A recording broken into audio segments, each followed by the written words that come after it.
Audio Jungle.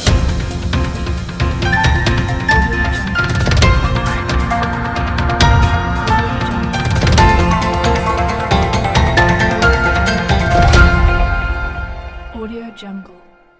નમસ્કાર, Saurashtra vision ન્યૂઝમાં હું એન્કર દેવ્યાની આપનું સ્વાગત કરું છું. ચાલો જોઈએ આજના સમાચાર.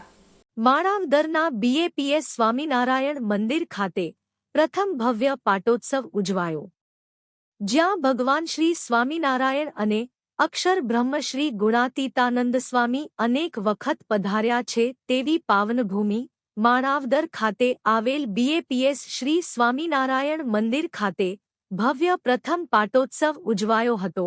આ પાટોત્સવ નિમિત્તે મહા અન્નકૂટમાં વિવિધ પ્રકારની 400થી વધુ વાનગીઓ, ઠંડા પીણા, આઈસ્ક્રીમ, કેક સહિતની વાનગીઓથી ઠાકોરજીને ભોગ ધરાવવામાં આવ્યો હતો. તેમજ મહાપૂજા, મહાઅન્નકૂટ, આરતી, સત્સંગ સભા, મહાપ્રસાદ સહિતના કાર્યક્રમો યોજાયા હતા. આ પ્રથમ પાટોત્સવ નિમિત્તે ભવ્ય આતશબાજી કરવામાં આવી હતી. આ પાટોત્સવને સફળ બનાવવા મંદિરના સાધુ કલ્યાણ મૂર્તિદાસ સહિતના સંતોએ ભારે જહેમત ઉઠાવી હતી. Report Bhimbhai Gareja, reporter Manavadar.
સાધુ કલ્યાણ મૂર્તિદાસ, બીએપીએસ સ્વામિનારાયણ મંદિર માણાવદર.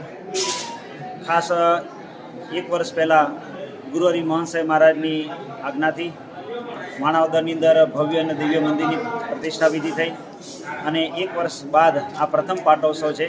તો પ્રથમ પાટોત્સવ નિમિત્તે માણાવદરની અંદર આખા દિવસનો ભવ્ય અને દિવ્ય કાર્યક્રમ ગોઠવવામાં આવ્યો છે.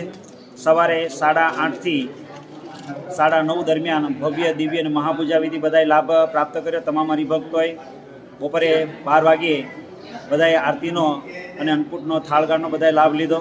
બપોરે 12 થી સાંજે 7 વાગ્યા સુધી ગામની તમામ જનતા માટે અન્નકૂટના દર્શન ખુલ્લા મૂકવામાં આવે છે. બધા અવશ્યની આપણે નોંધ લઈએ. સાંજે 7:30 વાગે ભવ્ય દિવ્ય આરતી થશે. ગામના બધા આગેવાનો, ધારાસભ્યશ્રી, બધા અન્ય આગેવાનોની હાજરીની અંદર આરતીનો લાભ બધાને પ્રાપ્ત થશે. સાંજે આતશબાજી થશે અને ત્યારબાદ અન્નકૂટનું વિસર્જન થશે. તો તમામ ગામના હરિભક્તો અવશ્ય આપણે એની નોંધ લઈએ.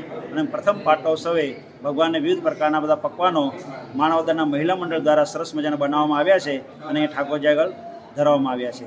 જય સ્વામિનારાયણ.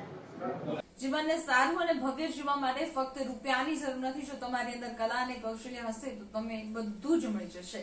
આવા સદવિચાર સાથે બધા સ્વસ્થ રહો, સુરક્ષિત રહો. તેમજ તમારા શહેરના સમાચારો તથા તમારા બિઝનેસની જાહેરાત આ ન્યૂઝ ચેનલ પર મૂકવા માટે સ્ક્રીન પર બધા નંબર પર સંપર્ક કરી શકો છો. તેમજ આ ચેનલને લાઈક કરો, શેર કરો અને સબસ્ક્રાઇબ કરવાનું ભૂલશો નહીં, જેથી નવા સમાચારો તમારા સુધી ઝડપથી પહોંચી શકે. હવે સમય થયો છે વિદાયનો. નવા સમાચારો સાથે ફરી મળીશું. નમસ્કાર.